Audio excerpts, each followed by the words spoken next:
Welcome back to the channel. If you're here late at night looking for a story to drift off to, you're in the right place. Before we begin, take a moment to like the video and subscribe. In the mid-1990s, the country of Armenia was known for its quiet towns, orderly streets, and a deep belief that violent crime belonged somewhere else. Parents let their children walk short distances alone. Neighbors trusted one another. Police reports were usually routine. That sense of safety would be shattered by a case so disturbing that it would permanently alter the nation's trust in its justice system. The story begins long before the disappearances, long before the underground room, long before the protests that would later flood city streets. It begins with a boy named Lucas Vermeer.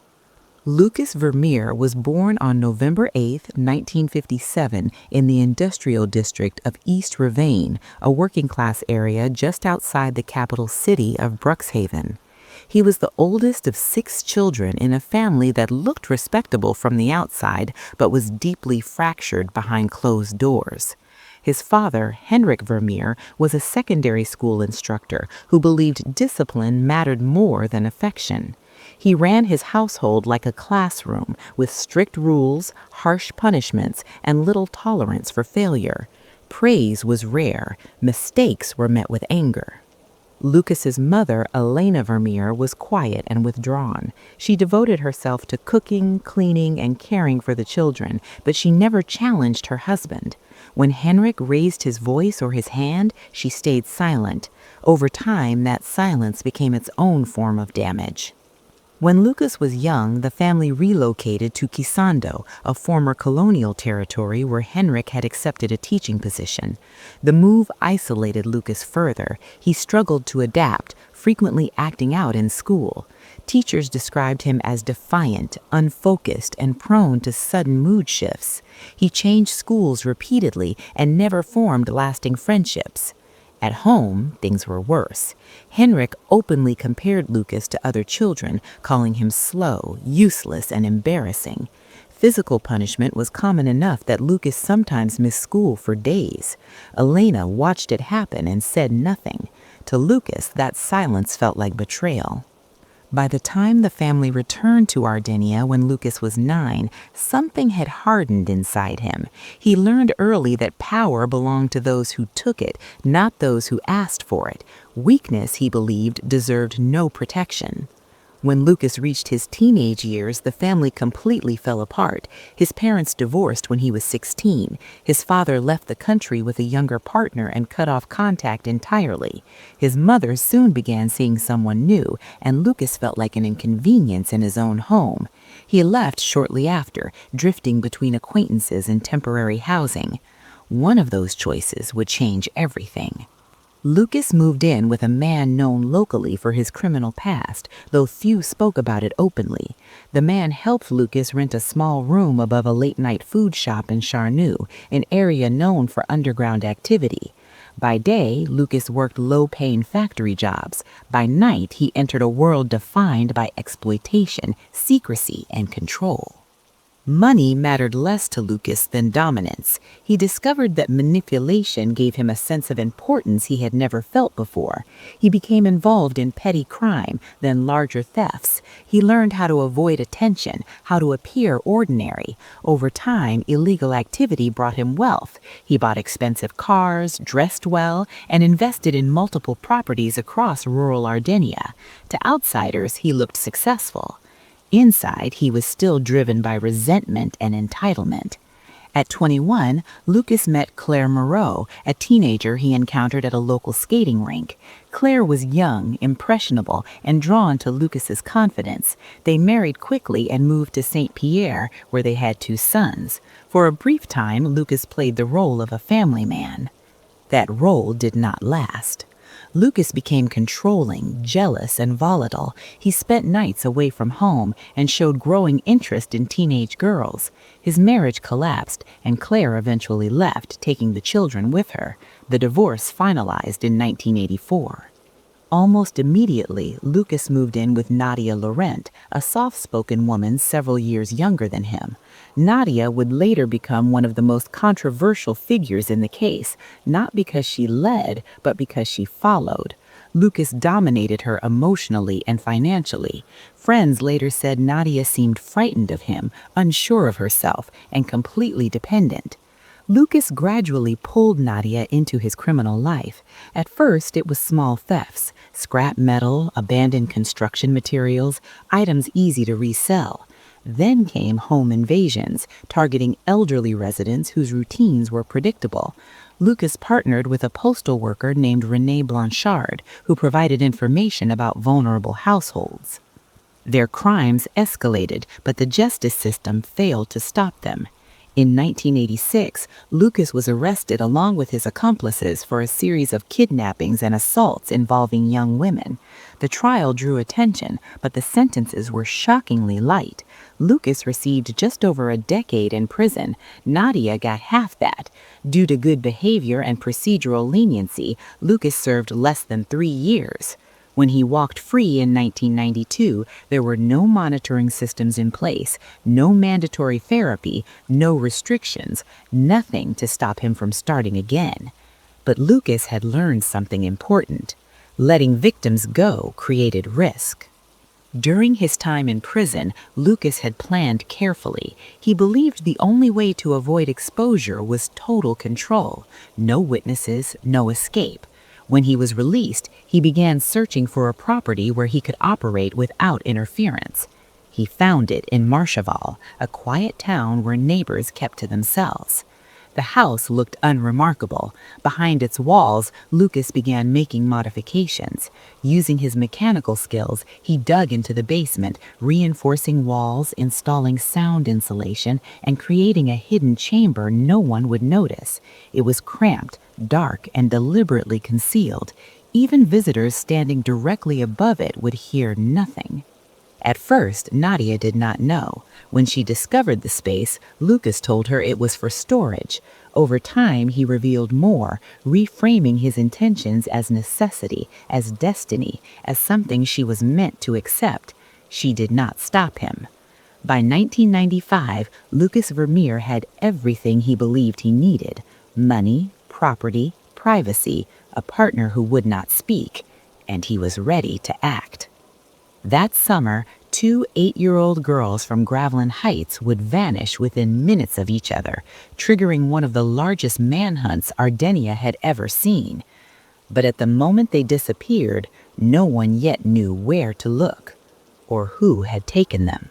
By the time summer settled over Ardenia in 1995, Lucas Vermeer no longer saw himself as a criminal who might get caught. In his mind, he had evolved beyond that. He believed he had outsmarted the courts, the police, and society itself. His early release had confirmed what he already felt deep down. Rules were for other people. Consequences were optional. The house in Marcheval became the center of his world. From the outside, it looked like any other aging home on a quiet street. Inside, it was carefully controlled. Lucas kept strict routines, limited visitors, and made sure neighbors saw nothing unusual. Nadia Laurent lived there with him and their children, playing the role of a withdrawn but ordinary mother. No one suspected what lay beneath the floorboards. Lucas began by watching. He spent weeks driving through nearby neighborhoods, observing parks, schools, and streets where children gathered without supervision. He paid attention to routines: who walked alone, which parents worked late, which streets were quiet at certain hours. He took mental notes, never rushing. Patience, he believed, was the key to control. His first targets were 2 girls from Gravelin Heights, a modest residential area not far from Marcheval. Elise Morel and Hannah DuPont, both 8 years old, were inseparable friends. They often played outside after school, riding bicycles or sitting near a small green space close to their homes. Neighbors were used to seeing them together. That familiarity would later become part of the tragedy. On a warm afternoon in June 1995, Lucas parked his van a short distance away and waited. When the opportunity came, it happened quickly. There were no witnesses, no screams that anyone noticed. Within minutes, the girls were gone. At first, their disappearance caused confusion rather than panic. Parents assumed the girls had wandered to a friend's house. When evening came and they still hadn't returned, fear began to spread. Calls were made, searches started. By nightfall, the police were involved. Lucas followed the news closely. He did not immediately take the girls into the hidden chamber. For several days, he kept them upstairs, limiting noise, avoiding suspicion. He controlled their movements, their food, their sleep. He believed that kindness at first would make them easier to manage. Over time, once resistance faded, he moved them into the basement space he had prepared. The chamber was small, dark, and deliberately disorienting. Lucas wanted his victims to lose their sense of time and hope. He believed that dependence was the ultimate form of control. Nadia knew by then. She saw the fear in the children's faces. She heard the sounds beneath the floor, but she said nothing. Later, she would claim she was afraid, that Lucas threatened her, that she felt trapped. The truth, as investigators would later argue, was more complicated. Fear played a role, but so did choice. As weeks passed, the search for Elise and Hannah intensified. Posters went up. Volunteers combed forests and fields. Police questioned known offenders, but Lucas was not on any active watch list. His earlier crimes were considered closed chapters. No one connected him to the missing girls. In August 1995, Lucas made a decision that would escalate everything. He believed that 2 victims were manageable. More than that, he thought, could create risk. But he was also driven by compulsion. He convinced himself he could handle more. That belief proved catastrophic. That same month, 2 teenage girls, Marianne Keller, 17, and Sophie Lambert, 19, disappeared after leaving a late-night event in West Haven. They had tried to find a ride home and were last seen speaking to a man in a van. Witnesses remembered very little. The vehicle was gone within moments. Lucas offered help. He always did. This time, however, control slipped. One of the girls resisted. She tried to escape more than once. Lucas began to fear exposure. In his mind, witnesses were liabilities. He convinced himself that he had to eliminate risk permanently. What happened next would only fully come to light much later. By early autumn 1996, Lucas was under pressure. Keeping multiple victims required constant vigilance. He became more paranoid, more volatile. His trust in accomplices began to crumble. One of those accomplices was Bernard Weiss, a man with a criminal background who had helped Lucas with thefts and logistics. Bernard knew more than he should have. Lucas feared that if he were arrested for unrelated crimes, everything would unravel. That fear led to another irreversible act. When Bernard went missing, no one immediately connected it to Lucas. Bernard had lived on the margins of society. His absence raised few alarms, but his disappearance would later become one of the most chilling pieces of the puzzle. Meanwhile, Elise and Hannah were still missing. Hope was fading.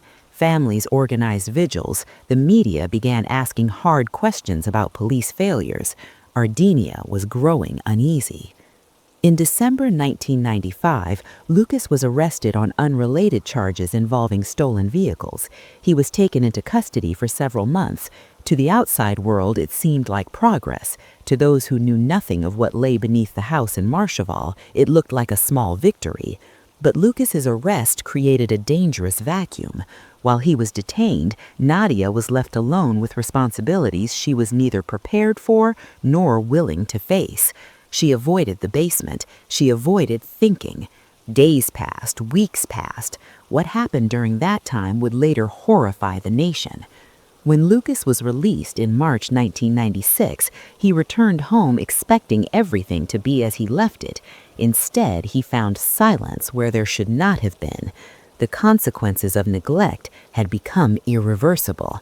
He acted quickly to conceal evidence, believing once again that he could outrun the truth. And still, he did not stop. By late spring 1996, Lucas turned his attention to another town, Clurin, where a 12-year-old girl named Sabine Roche disappeared while cycling to school. Witnesses saw a white van nearby, but could not provide a license plate. The case added to growing public fear. Parents began escorting children everywhere. Schools issued warnings. Police resources were stretched thin. Sabine was taken to the same house, the same hidden space, the same carefully constructed lie that no one was coming for her. Then, in August 1996, Lucas made a mistake he could not undo. 14-year-old Lena Verhanje was taken in broad daylight near a public swimming area in Bertrand. This time, someone saw more than they should have. A passerby noticed the van, the struggle, the speed with which it left. Most importantly, they remembered the license plate. That single detail changed everything. Police traced the vehicle to Lucas Vermeer. His past convictions resurfaced. Surveillance began almost immediately. Officers monitored the house in Marcheval, watching his movements, noting inconsistencies. The pattern was finally visible. On August 15, 1996, police decided they could not wait. They believed a child's life was in immediate danger. What they would find inside the house would shock Ardinia to its core. But the full scope of the horror, including how many lives had been lost and how many chances the system had missed, was still waiting to be uncovered. The raid began just before dawn. Police surrounded the house in Marcheval quietly, sealing the street while neighbors slept.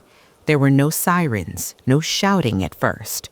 Officers moved with the urgency of people who knew time mattered. Inside, Lucas Vermeer was awake. He had sensed the shift in the days leading up to it, the unfamiliar cars, the feeling of being watched. Still, he believed, as he always had, that he could talk his way out. When officers forced the door, Lucas did not resist. He raised his hands, calm on the surface, already rehearsing lies. Nadia stood frozen in the hallway, pale and silent. The house smelled ordinary, too ordinary. The basement was discovered minutes later.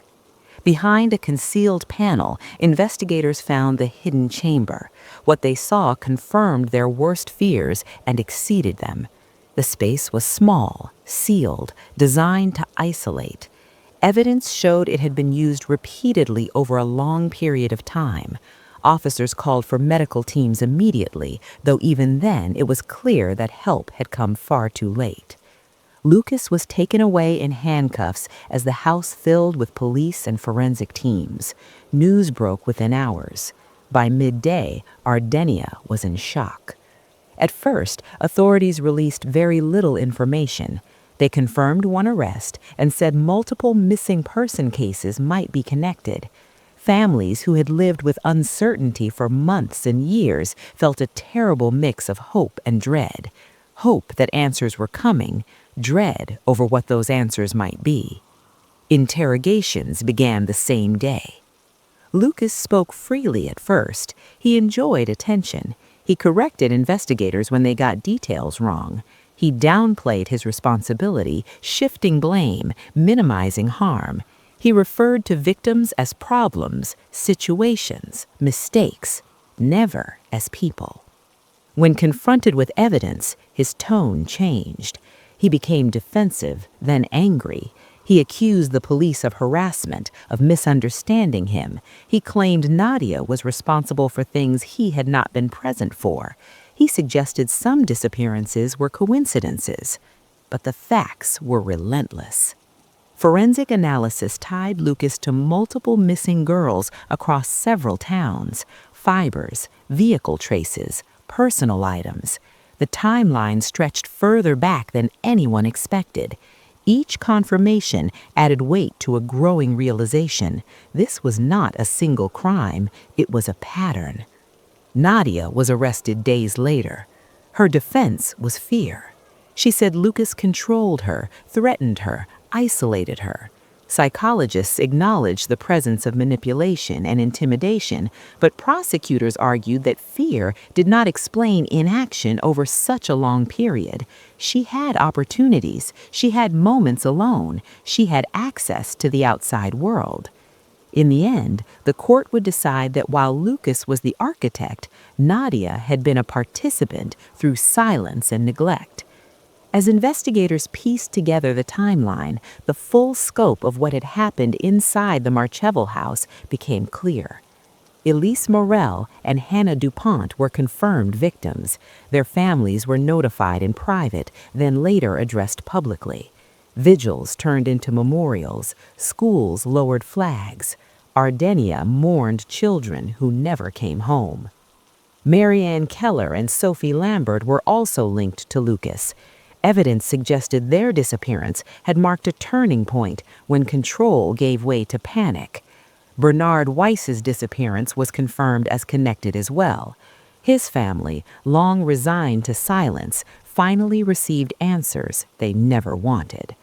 Sabine Roche's case was resolved next. Her bicycle had been found months earlier, abandoned and dismissed as a runaway sign. Now it became a symbol of how easily warning signs could be overlooked. And Lena Verhaeghe, she was the reason the story ended when it did, because Lena had been found alive. During the raid, police discovered her hidden, frightened but breathing. She was taken to hospital immediately. Her survival stunned investigators and gave the public something rare in cases like this, a living witness. A reminder that intervention, even late, could still save a life. Lena's recovery was long and private. Her testimony, given later behind closed doors, would become one of the most important pieces of the trial. The trial began in early 1998 and lasted nearly 6 months. Lucas showed little remorse. He listened to testimonies with an expression that many observers found chillingly detached. When families spoke, he avoided eye contact. When evidence was presented, he sometimes smiled faintly, as if recalling moments only he could see. Experts testified about his psychological profile, patterns of control, escalation, a sense of superiority reinforced by early release and system failures. Prosecutors argued that Lucas had not just committed crimes, he had exploited weaknesses in the justice system itself. The defense attempted to challenge procedures, to cast doubt on timelines, to portray Lucas as unstable rather than calculating. The jury was not convinced. Nadia's trial followed a different path. Her guilt was debated intensely in public discourse. Some saw her as a victim who failed to act. Others saw her as an enabler who chose comfort over courage. The court ultimately sentenced her for complicity and neglect, acknowledging coercion but rejecting innocence. When the verdict was read, the courtroom was silent. Lucas Vermeer was found guilty on all major charges and sentenced to life imprisonment without the possibility of parole. The judge spoke directly to him, stating that his crimes represented a profound violation of trust, humanity, and the duty to protect the vulnerable. Lucas showed no visible reaction. Outside the courthouse, families gathered. Some wept, some held photographs, some stood quietly, as if words were no longer enough. In the months that followed, Ardenia conducted inquiries into how the warning signs had been missed, why earlier convictions had not triggered long-term monitoring, why community reports had gone nowhere, why systems designed to protect had failed repeatedly. Reforms were promised, registries expanded, communication between jurisdictions improved. Whether those changes would prevent future tragedies remained an open question. The house in Marchevel was demolished the following year. Nothing was built in its place for a long time. The empty lot stood as an unspoken memorial, known to everyone, discussed by no one. Lena eventually returned to school in another town. Her name was kept out of the media. She grew up away from cameras and headlines. Years later, she would say through a statement that survival did not mean forgetting, but it did mean choosing to live forward. For the families who lost children, life divided itself into before and after. Some moved away, some stayed and became advocates. All carried the weight of absence. Lucas Vermeer disappeared into the prison system where he remains to this day. He no longer controls his environment, no longer chooses routines, no longer decides who is seen and who is hidden. But his story lingers, not because of him, but because of what it revealed. How easily danger can blend into normal life, how silence can become participation, how systems can fail, not through malice, but through neglect. And sometimes it takes one remembered license plate, one moment of attention to bring darkness into the light. Lucia Hernandez Castillo was born in 1991 in the coastal state of Oaxaca, Mexico, in a modest neighborhood called San Miguel del Rio on the outskirts of the city of Puerto Escondido. Her family lived simply. Her father, Rafael Hernandez Morales, worked long hours as a mechanic, while her mother, Elena Castillo Ruiz, took care of the home and raised Lucia and her siblings with quiet strength. Money was always tight, but affection was not. From an early age, Lucia showed a sharp mind and an uncommon sense of purpose. She was curious, disciplined, and openly vocal about wanting more from life than what her surroundings seemed to offer.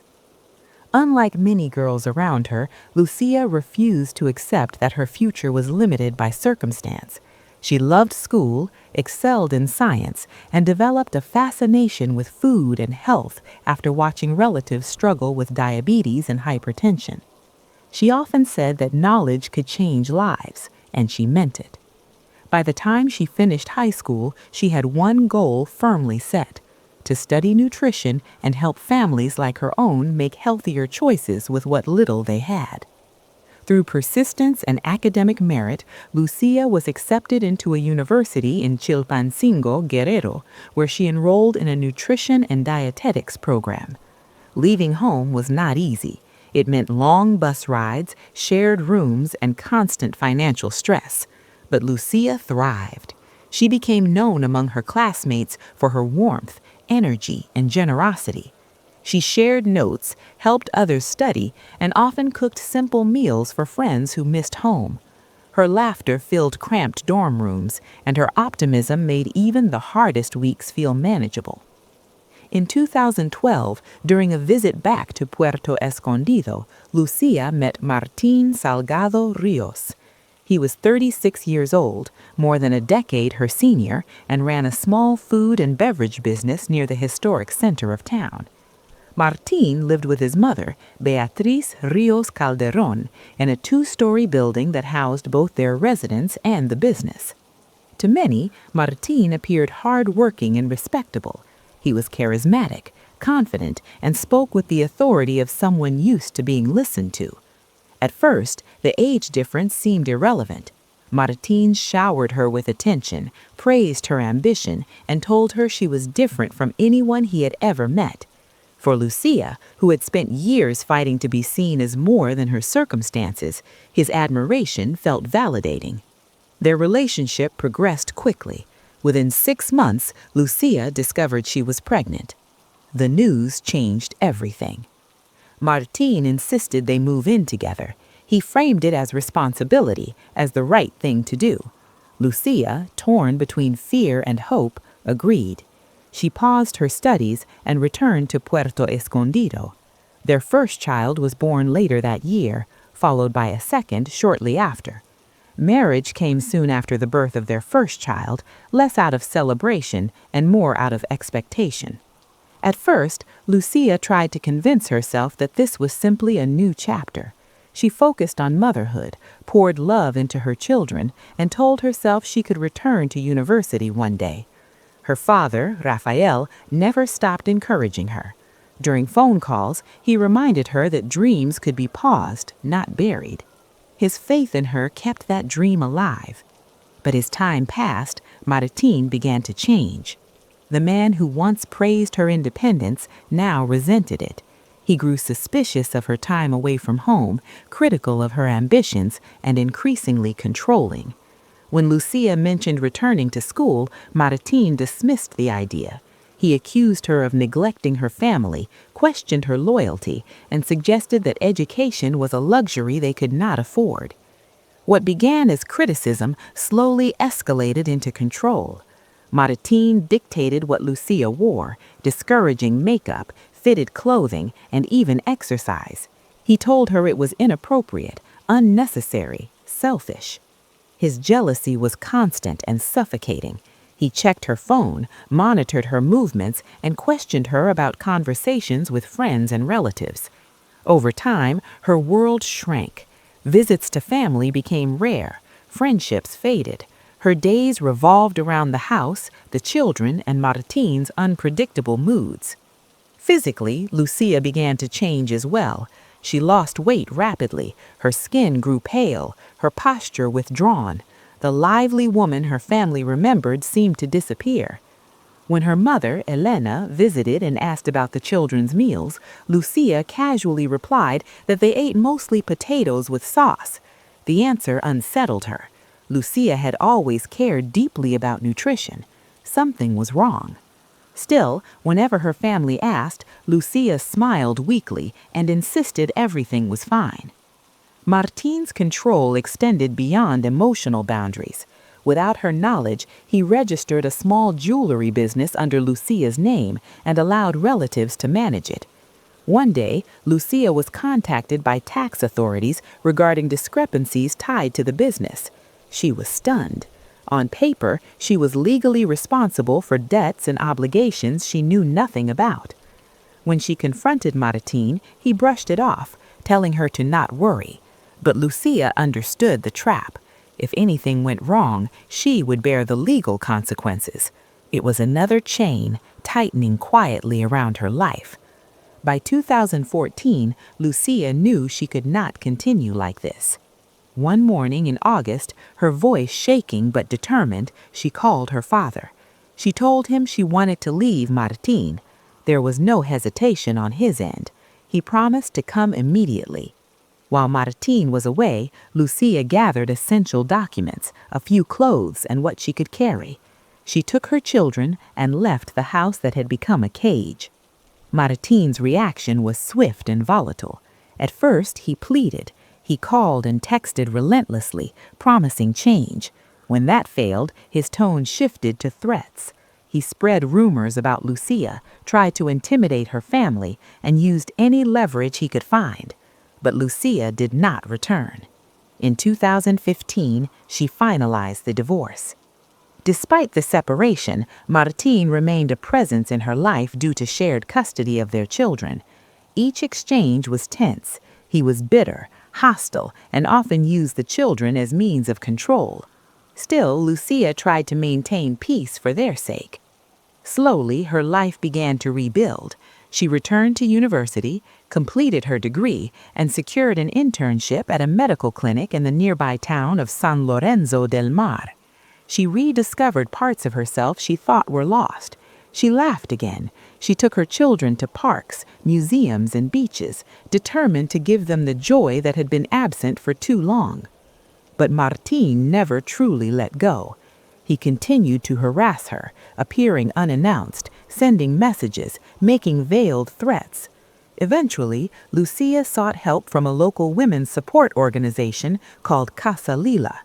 There, professionals recognized her situation as high risk. They warned that separation often intensified an abuser's obsession. Her case was forwarded to local authorities for monitoring. Nothing happened. No protection was offered. No follow-up was conducted. Her concerns were treated as routine. On January 14, 2019, Lucia prepared to pick up her children from Martín, as outlined in their custody agreement. She told her mother she would meet her later that evening at a small church in Puerto Escondido for a memorial service. That morning, she left home as usual, stopping briefly at the clinic before heading to the meeting point. Martin never arrived. Her calls went unanswered. Unease settled in her chest. Reluctantly, knowing the risk, Lucia decided to go directly to Martin's house. That was the last time anyone saw her alive. And with that, the quiet, determined woman who had fought so hard to reclaim her life vanished behind a closed door, leaving a family, a community, and a nation on the edge of a truth they were not ready to face. The hours after Lucia Hernandez Castillo walked into Martin Salgado's house passed slowly, almost deceptively calm for everyone else. The afternoon sun still warmed the streets of Puerto Escondido. Shops opened and closed, buses came and went. Life continued, unaware that something irreparable had already occurred behind a locked door in a quiet neighborhood. At the small church near the town center, Elena Castillo arrived early for the memorial service. She sat on a wooden bench, hands folded, eyes drifting toward the entrance every time it creaked open. Lucia was never late. She always called if plans changed. As the minutes slipped by, Elena's worry grew heavier, pressing into her chest with each unanswered call. By the time the service ended, Lucia still had not arrived. That night, Elena barely slept. She checked her phone again and again, hoping for a missed call, a message, anything. By morning, fear had replaced uncertainty. Elena went straight to Martin's house. Martin opened the door with an expression that felt rehearsed. He claimed Lucia had come by earlier, argued briefly, then left late in the evening to meet a friend. He insisted the children were still with him and emphasized that Lucia had left alone. His story sounded wrong. Lucia would never abandon her children without explanation. As Elena stood there listening, her eyes caught something that made her stomach drop. Faint scratches marked Martin's face, partially hidden beneath his beard. A mother's instincts are rarely mistaken. Elena left immediately and went to the local police station to report her daughter missing. The response was cold, almost dismissive. Officers suggested Lucia had left voluntarily, perhaps with a new partner, perhaps overwhelmed by responsibilities. Elena protested, explaining Lucia's plans, her character, her devotion to her children. The officers shrugged. No report was filed. No search was initiated. When Rafael Hernandez learned what had happened, he drove through the night to Puerto Escondido. Together, the family began searching on their own. They plastered Lucia's photo across storefronts, street poles, and social media pages. Friends shared posts, hoping someone had seen her, heard something, noticed anything out of place. Days passed with no answers. Elena returned to the prosecutor's office again and again. Each visit ended the same way: polite words, empty assurances, no action. It was as if Lucia had vanished into thin air, and the system had decided she was not worth the effort. By the 9th day, grief hardened into anger. The family organized a small protest outside municipal offices, holding signs with Lucia's name and photo. Local activists joined them, demanding the authorities do their jobs. Under mounting pressure, officials finally agreed to authorize a search related to Martin Salgado. On the morning of January 23rd, police arrived at Martin's business property near the Old Market District. The building housed both food equipment and storage rooms. Martin was nowhere to be found. His mother, Beatriz Rios, was present and appeared unusually calm. What officers discovered inside the building changed everything. In a rear area used for industrial cooking equipment, investigators found signs that something had been deliberately concealed. Containers were sealed. Rooms smelled of cleaning chemicals. The search continued, methodically, until officers uncovered human remains. The discovery was so disturbing that the scene was immediately sealed off and forensic teams were called in. DNA analysis later confirmed what Elena and Rafael had already feared. The remains belonged to Lucia. The official cause of death was determined to be asphyxiation. Investigators concluded that after killing her, the perpetrators attempted to destroy evidence in an effort to avoid identification. The brutality of the crime stunned even seasoned investigators. News spread quickly throughout Puerto Escondido and beyond. Within hours, Lucia's name dominated headlines across Oaxaca and neighboring states. Beatriz Rios was arrested at the scene. She denied involvement at first, then changed her story repeatedly. Martín Salgado, meanwhile, had vanished.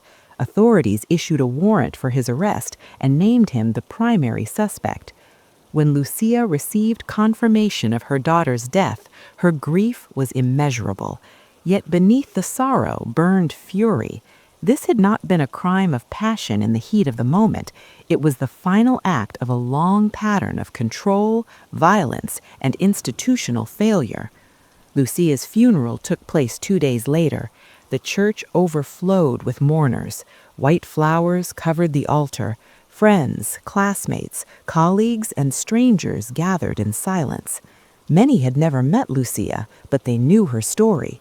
They saw in her a reflection of countless women whose warnings went unheard. After the service, the mourning turned into something else. Thousands poured into the streets carrying signs that read, "We are all Lucia," and "Not one more." The march stretched for blocks, a river of anger and sorrow moving through the city. Protesters demanded justice not just for Lucia, but for every woman failed by indifference and bureaucracy. As public outrage intensified, authorities could no longer remain passive. The case was officially reclassified as femicide. Investigators revealed additional details that deepened the horror. Lucia's 2 young children had been present in the house during the murder. Though shielded from the worst of it, they had seen enough to leave scars that would never fully heal. Psychologists were assigned to support the children, now in the care of Lucia's parents. Rafael and Elena took on the responsibility with heavy hearts, determined to protect their grandchildren from further harm. Meanwhile, the search for Martín expanded beyond Oaxaca. Rumors spread that he had crossed into neighboring states, possibly even out of the country. Some claimed he was hiding in rural mountain regions. Others believed he had connections that helped him disappear. Months passed. In December 2019, Beatriz Rios stood trial. Evidence showed she had assisted her son in concealing the crime. The verdict brought a measure of accountability. It did not bring peace. The person most responsible was still free. Women's rights organizations kept Lucia's case alive. Her name became a symbol at marches, conferences, and public forums. Activists pointed to her story as proof that early warnings are ignored until it's too late. They cited the reports made to authorities, the requests for protection, the missed opportunities to intervene. In 2021, an international arrest warrant was issued for Martín Salgado. Interpol circulated his information across borders. For a time, it seemed he had vanished completely. Then, in July 2022, authorities received a tip. Martín was spotted in a border city in northern Mexico, living under a false identity. He was arrested without resistance. When confronted, he denied who he was, but fingerprints confirmed the truth. After more than 3 years on the run, he was finally in custody. The arrest brought a wave of relief and renewed grief.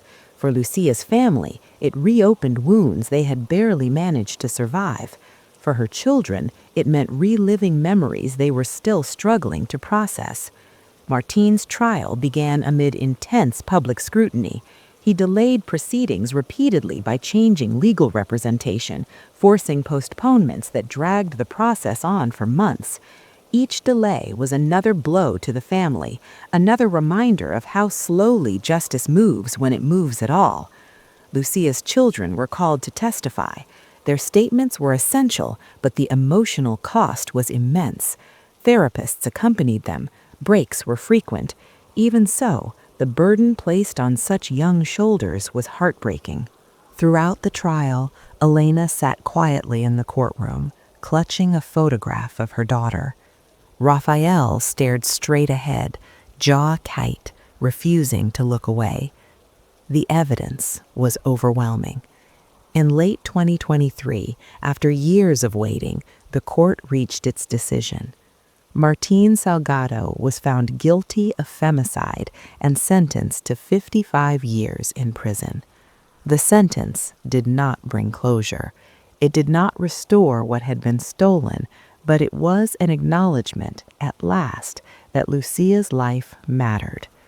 Outside the courthouse, supporters gathered in silence. Some cried, some held candles, others simply stood, absorbing the weight of it all. Lucia Hernandez Castillo never saw justice served, but her story changed laws, sparked protests, and forced conversations that could no longer be avoided. She became a reminder that violence does not begin with murder. It begins with control, silence, and neglect. And though her voice was taken from her, it continues to echo through every woman who refuses to be erased. The verdict marked an ending on paper, but for Lucia Hernandez Castillo's family, it did not close the story. It merely shifted the weight they carried from uncertainty to memory, from waiting to enduring. When Martín Salgado was led away in handcuffs, cameras flashed and reporters shouted questions, yet Elena heard nothing. All she could see was her daughter as she had been before fear entered her life, laughing in the kitchen, kneeling to tie her children's shoes, talking endlessly about plans she never got to finish. Outside the courthouse, the crowd slowly dispersed. Some people hugged, others wiped tears and went back to their lives. For Lucia's family, there was no return to normal. Justice, even when it finally arrives, does not undo the damage. It only confirms what was already known. A life had been taken, and nothing could replace it.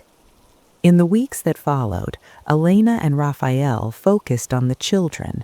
The trial had reopened wounds that therapy had only begun to close. Nightmares returned. Sudden noises caused panic. Ordinary moments carried invisible weight. School counselors, psychologists, and family members worked together to create stability, but healing was uneven. Some days were calm, others unraveled without warning. The children asked questions no adult ever wants to answer. Why did this happen? Why didn't anyone stop it? Why couldn't their mother come back? Elena answered honestly when she could and held them close when words failed. She promised them one thing she could keep: they would never be alone. Lucia's name did not fade from public memory. Women's rights groups continued to speak it at rallies and conferences. Her story became part of a broader conversation about domestic violence, institutional negligence, and the consequences of ignoring warning signs. Activists pointed to the early reports Lucia had made, the requests for help that went unanswered, the assumptions that labeled her situation as a private matter rather than a public risk. Under pressure, regional authorities announced new protocols for handling high-risk domestic violence cases. Hotlines were expanded, training programs were introduced. Officials spoke about reform and accountability. For many families like Lucia's, these changes felt overdue, but they mattered. If even one woman was protected because of lessons learned too late for Lucia, her death would not be entirely in vain. Elena began attending meetings organized by support groups for families of femicide victims. In those rooms, she met mothers who carried the same hollow look, fathers who spoke softly about daughters who would never come home. Their stories were different in detail, but identical in pattern: control, threats, silence, indifference, loss. Together, they formed a fragile community bound by grief and resolve. Sometimes Elena spoke publicly. Other times she sat quietly, listening. She learned that grief does not shrink, it changes shape. Some days it was sharp and immediate. Other days it lingered quietly in the background, coloring everything without announcing itself. Raphael struggled in a different way. He threw himself into practical matters, paperwork, schedules, routines. When he was alone, the anger surfaced. He replayed every moment when he might have acted differently, every sign he wished he had understood sooner. He knew, rationally, that responsibility lay solely with the man who committed the crime, but guilt does not obey logic. Lucia's children grew older under careful watch. Birthdays were bittersweet. Achievements were celebrated with pride and sadness intertwined. At school events, sometimes Elena caught herself scanning the crowd, expecting to see Lucia smiling back at her. Each time, reality returned like a quiet blow. The house changed.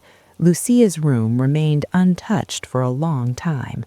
Eventually, the family decided together to transform it, not to erase her, but to make space for life to continue. Her photos stayed. Her voice lived on in stories repeated at dinner, in habits passed down to her children without anyone noticing at first.